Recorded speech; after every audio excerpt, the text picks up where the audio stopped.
This program interweaves color video reenactments set in colonial New York, contemporary color video interviews, black and white hand-drawn maps, color paintings and illustrations, engravings in black and white and sepia tone, and contemporary video at the burial ground archaeological dig and in the laboratory.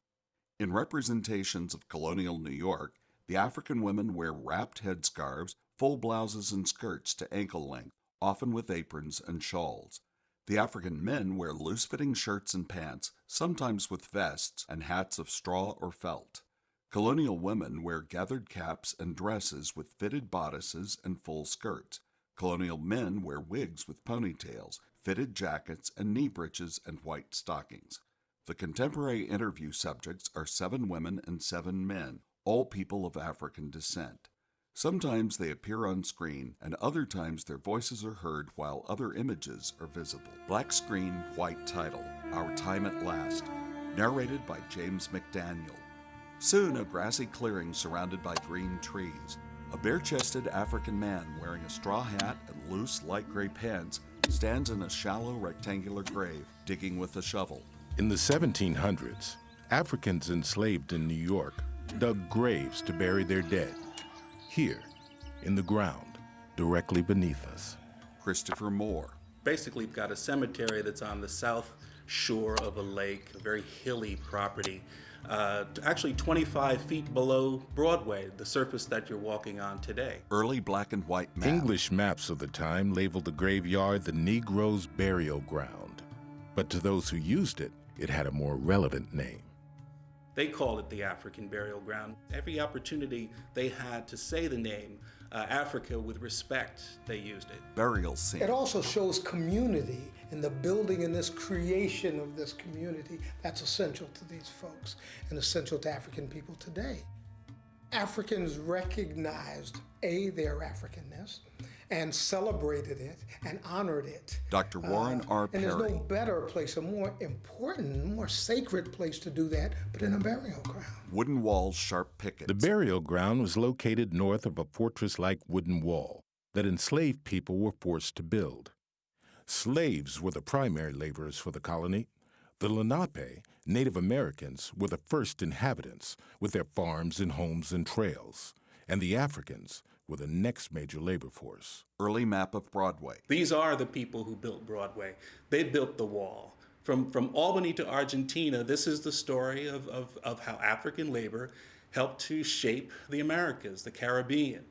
And there's no better population, there's no better group of people who can tell this story than the people who were buried in the African burial ground.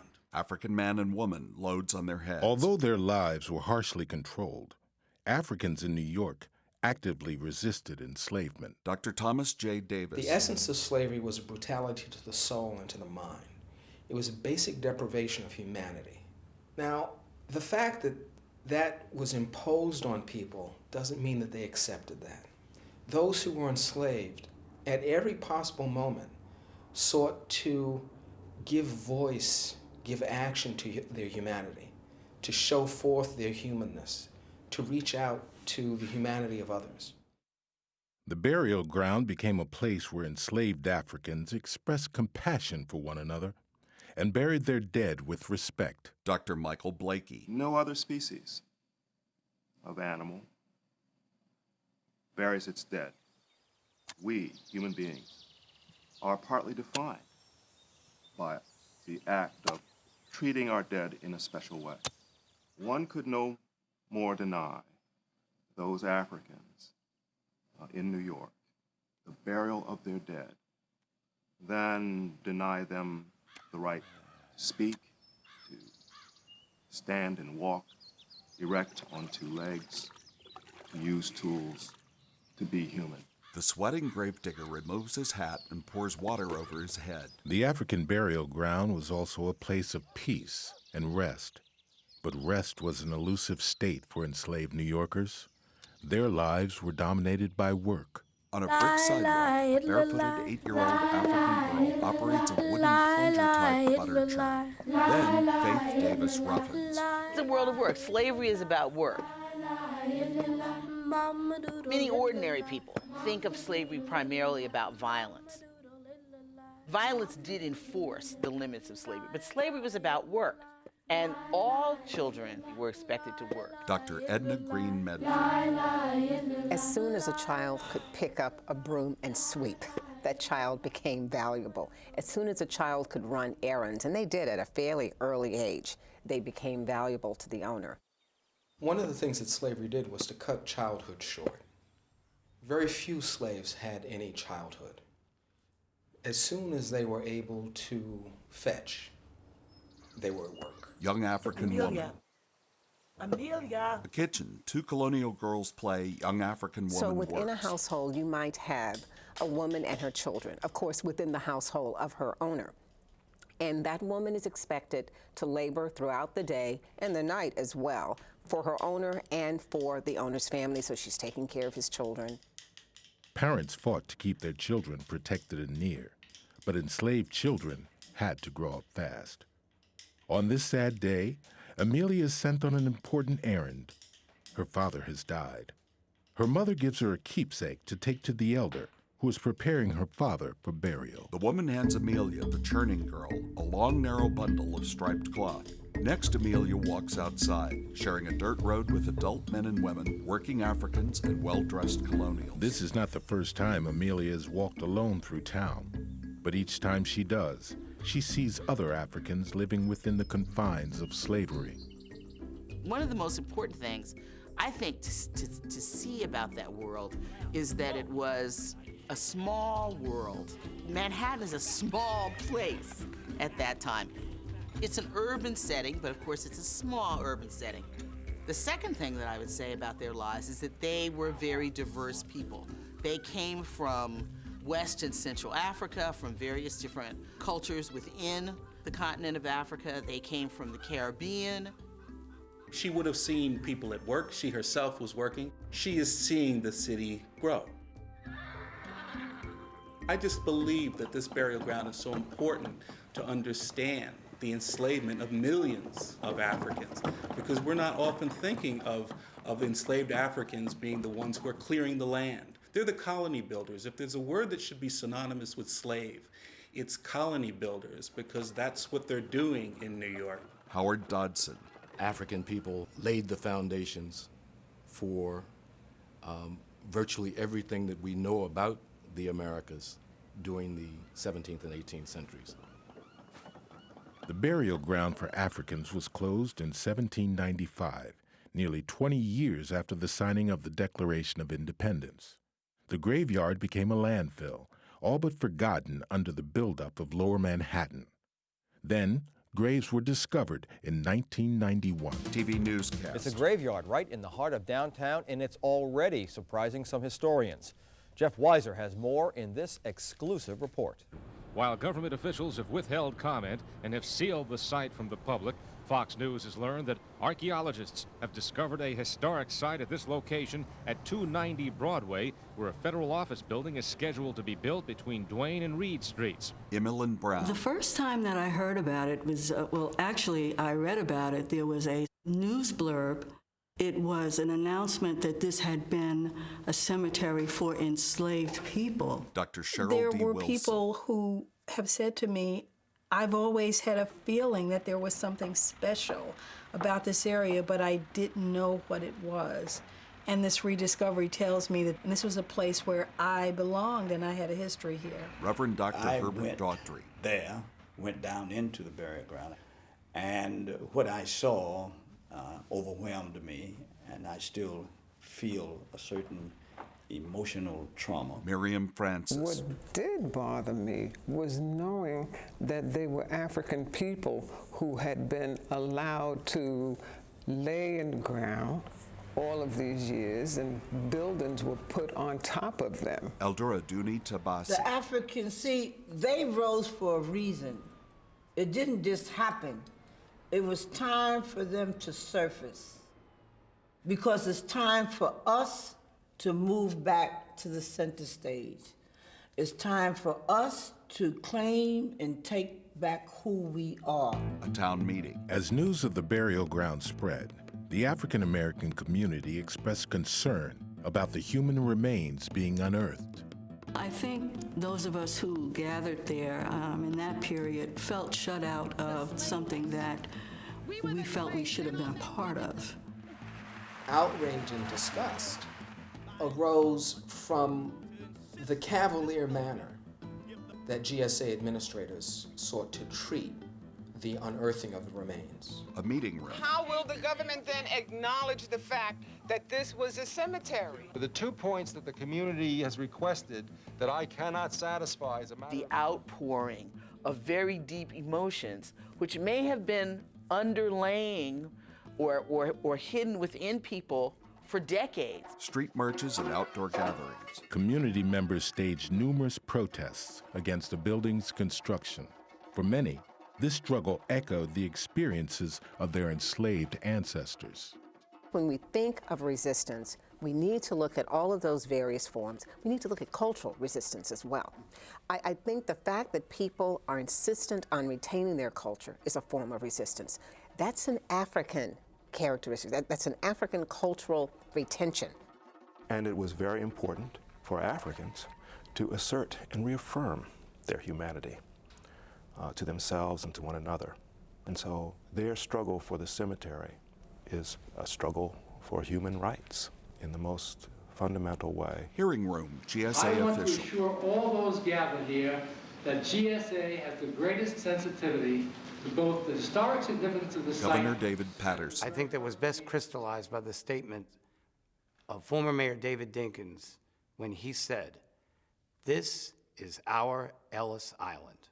He meant that our inevitable victory over it, our accession, and our eventual ability to become free in this country came through that little area in Lower Manhattan. Again, the hearing room. I am not going to be a part of your disrespect. What people here testified, scholars have called, the most important archaeological discovery in this century. And I'm going to do, Gus Savage, everything in my power to make you change your obstinacy and your disrespect for a sector of this city. And with that having been said,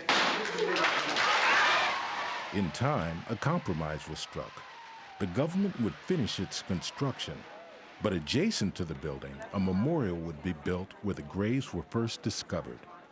Federal officials collaborated closely with the local black community, leading to the designation of the site as a national monument. Unearthed burial ground. The human remains were sent to Howard University in Washington, D.C. for study. Researchers examined the bones to determine what life was like for enslaved Africans. From the start, people identified closely with the human remains. Laboratory, Peggy King, The Jorde. one question that people really wanted to know was, are there really bones there? I mean, you can really see the bones. They would say, well, are you going to show the bones? And the way I interpreted the question really was to say, I want you to make this real for me. The significance of that ground, it being a burial ground, that's the tangible reminder. That's what makes it real for us. The laboratory, bones and skeletons. They're living lives in constrained and ugly circumstances, being worked beyond their endurance. It's a life of pain and suffering, not simply psychic and emotional. Physical pain and suffering. A lashing, a branding I guess the gist of it is that this is an abused population. New York is like these other places in which the conditions of slavery are very harsh, in which people are worked to death because they are, in a sense, disposable. When the research at Howard University was completed, federal agencies worked closely with the descendant community to return the remains to the burial ground. The reinterment ceremony was the culmination of 6 days of tribute and celebration that began in Washington, D.C. A large street bones were going to be transported back, and there were community meetings around that. So all along the way, these stops, you were brought in a dramatic way to the full panorama of our history. I thought it was deeply moving. Outdoors, large crowds, rows of wooden coffins, one being lowered into the ground to join others. Now Amelia with her bundle walks through colonial New York, then enters an attic to join an older and a young adult African woman, a man and an infant in open pine coffins. At the end of her journey, Amelia climbs stairs at the rear of a tavern to a cluttered attic. There, the elder prepares her father and her cousin, a newborn, for burial. Both died suddenly from a fever.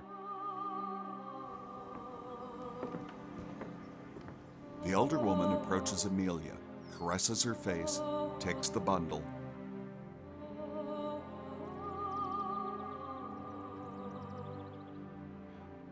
and begins to open it on Amelia's father's chest. As she watches, Amelia remembers her father. He was a cooper, a barrel maker. She will miss him. In a sunlit workroom filled with barrels, Amelia watches a smiling African man finishing a plain cut-out wooden figure. He hands her the figure. She hugs him.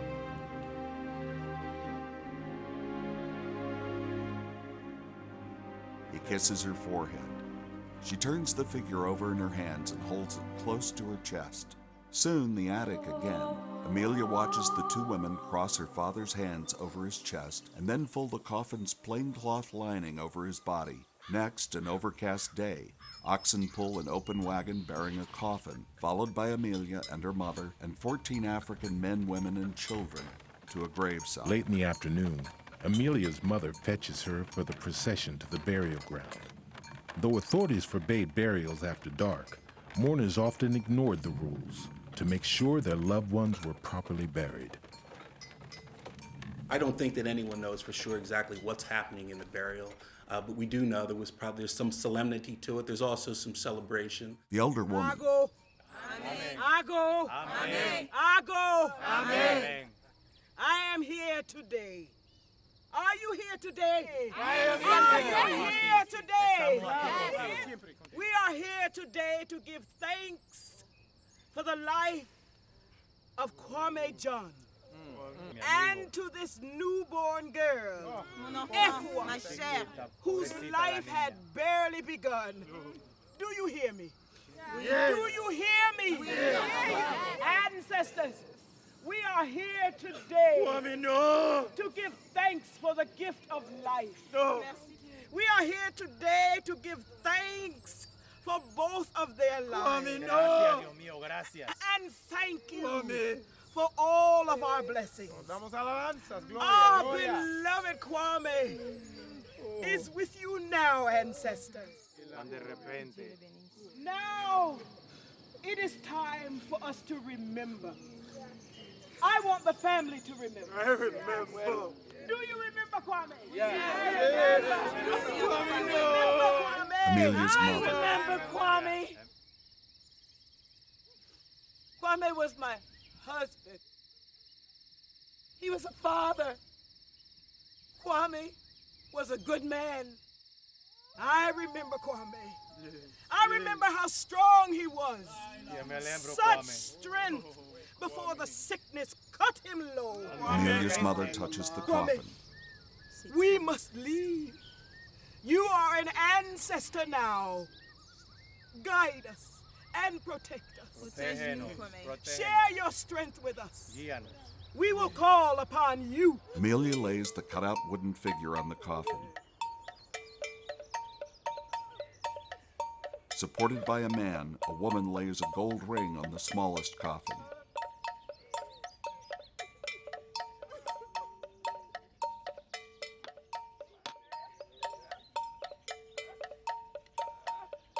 Men lower the father's coffin and a second small coffin into the ground with ropes. Amelia and her mother sway from side to side.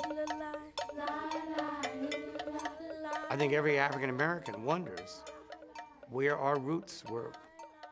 What countries in Africa were we indigenous? At dusk, mourners with lanterns. In the end, this is not Black history. This is American history. But it's American history that's finally been told. As the procession leaves, the gravedigger begins to fill in the grave, and the screen fades to black.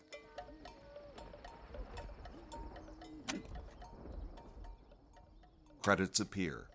Executive producer, Andrew Anway.